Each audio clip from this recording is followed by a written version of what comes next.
Selamat datang di channel saya, Kanzasi.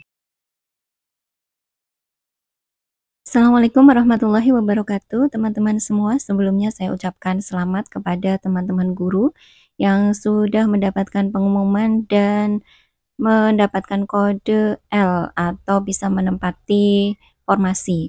Nah, bagi yang belum, jangan bersedih. Semoga nanti akan mendapatkan formasi untuk tahun 2024. Nah, untuk kali ini saya akan membahas yang sedang ramai di grup-grup, baik di grup WhatsApp maupun di grup Facebook dan lain sebagainya. Itu banyak sekali yang merasa bahwa nilainya itu kenapa menjadi berkurang, nilai dalam sertifikat itu sudah tinggi, bahkan ada yang meraih top scorer pada saat tes, tapi kemudian pada saat pengumuman kenapa nilainya bisa terjun jatuh. Nah, itu akan saya jelaskan, simak sampai selesai ya. Yang perlu diketahui oleh teman-teman, kita tengok lagi pada Juknis P3K, seleksi P3K guru tahun 2023. Di situ memang sudah ada alurnya bahwa ada selain CAT, ada juga untuk seleksi kompetensi tambahan atau yang sekarang kita kenal dengan SKTT yang bisa dilaksanakan oleh daerah atau instansi tertentu. Jadi jika instansi atau daerah ingin melaksanakan SKTT, maka mereka boleh mengajukan itu ke Panselnas dengan nanti nilai yang akan mereka bobot adalah 30% dari nilai teknis yang sudah ada. Nah, ini kemungkinan yang menyebabkan kenapa nilai CAT teman-teman yang kemarin bahkan ada yang menjadi top scorer itu menjadi nilainya menjadi rendah ketika ada pengumuman. Nah, kita coba simulasikan nilai tersebut kenapa nilainya bisa jatuh sampai 100 poin, bahkan ada yang lebih, kita akan simulasikan nanti. Oke, bisa teman-teman lihat di sini ini pada alur untuk pelaksanaan SKTT. Di sini untuk pelaksanaan seleksi P3K guru bahwa pelamar dinilai oleh Pemda, di mana Pemda ini terdiri dari Disdik dan BKPSDM. Jadi untuk penilai 1 dari Disdik itu untuk komponen 9679 dan seterusnya, kemudian tim penilai 2 ada komponen 8779 dan seterusnya. Komponennya nanti akan saya jelaskan. Jadi dari sinilah kemungkinan bahwa nilai teman-teman itu bisa turun tergantung nanti penilaiannya apakah dari Pemda itu mendapatkan nilai yang bagus atau yang tidak, tergantung komponen-komponen yang akan dinilai itu apakah ada sama teman-teman atau tidak. Nah, ini dia teman-teman, ada 10 komponen penilaian dengan bobot nilai paling rendah 1 dan paling tinggi 9, yang terdiri atas 1 kematangan moral dan spiritual, kematangan emosional, keteladanan, 4 interaksi pembelajaran dan sosial, 5 keaktifan dalam organisasi profesi, 6 kedisiplinan, 7 tanggung jawab, 8 perilaku inklusif, 9 kepedulian terhadap perundungan, dan 10 kerjasama dan kolaborasi. Nah, ini adalah 9 poin yang kemudian menjadi bahan penilaian oleh Dinas Pendidikan dan juga oleh BKPSDM setempat. Dalam Kemendikbud nomor 298/M/2023, di sana sudah dijelaskan mengenai peraturan tentang seleksi kompetensi tambahan tersebut. Di sana dijelaskan bahwa untuk SKTT untuk guru ini dilakukan melalui pengamatan perilaku profesionalisme seperti yang sudah tadi saya sebutkan, ada 10, dan ini adalah tata caranya. 2 penguji melakukan penilaian, di mana 1 penguji dari Disdik setempat dan juga 1 penguji dari pihak BKPSDM melakukan login ke aplikasi penilaian menggunakan akun yang telah diberikan. Kemudian penguji melihat daftar pelamar yang akan dinilai.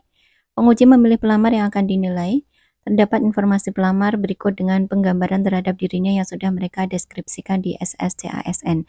Jadi ini penilaian ketika kita melakukan penggambaran deskripsi diri, itu ternyata dinilai di sini. Penguji memberikan penilaian 1 sampai dengan 9. Jadi nanti ada kolom untuk checklist, nilai tertinggi adalah nilai 9 dari 10 pokok substansi yang tampil pada aplikasi. Jika pengamatan perilaku profesionalisme guru telah selesai, maka otomatis data pelamar akan tertutup dan dilanjutkan ke penilaian pelamar berikutnya. Nah, sekarang kita lihat pada bagian penilaian. Nilai paling tinggi diberikan oleh penguji adalah 90. Jadi ini kan ada 2 orang penguji. Jadi nanti maksimal total nilai adalah 180. Nah, lihat di poin 3, nilai tertinggi, seleksi kompetensi teknis tambahan bagi peserta seleksi sebesar 135, yang merupakan 30% dari nilai maksimal seleksi kompetensi teknis, yaitu sebesar 450. Jadi teknis kalau full itu 450, maka untuk nilai ini terbesarnya adalah hanya 135 karena sebesar 30%-nya saja. Jadi nanti penilaiannya adalah dari penilai 1 ditambah penilai 2 dikali bobot nilai. Itulah hasil nanti yang akan merupakan penilaian seleksi tambahan yang diadakan oleh daerah. Jadi misalnya ada kasus seperti ini di salah satu teman kita, ini di sertifikat dia mendapatkan kompetensi teknis itu sebesar 370.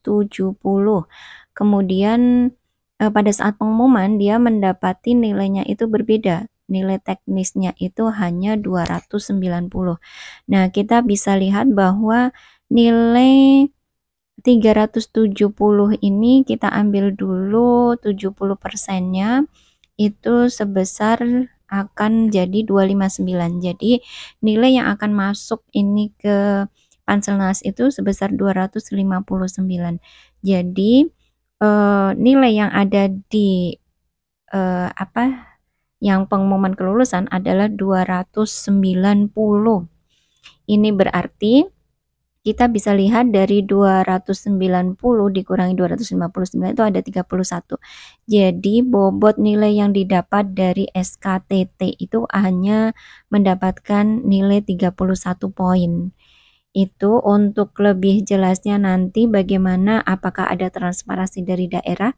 Ini karena hanya berdasarkan analisa dari peraturan yang ada. Jadi memang jika kita menggambarkan kepribadian kita itu cukup baik, keaktifan kita dalam organisasi profesionalisme dan lain sebagainya, yang 1 sampai 10 itu kita ikuti lengkap, penilai memberikan nilai maksimal 9, maka nilai SKTT-nya akan besar. Namun jika kita termasuk yang tidak aktif dalam kepribadian, dalam penilaian terhadap komponen-komponen 1 dari 10 itu kurang maksimal, maka penilai bisa menilai dari range 1 sampai 9 tadi. Bisa jadi kita ada di angka 5, 6, dan seterusnya. Itu mungkin yang bisa saya jelaskan terkait kenapa ada perubahan nilai dari nilai yang sudah ada di sertifikat dan nilai yang ada di kelulusan. Jadi ini dimungkinkan berkaitan dengan SKTT. Untuk lebih jelasnya nanti kita tunggu penjelasan resminya dari Panselnas.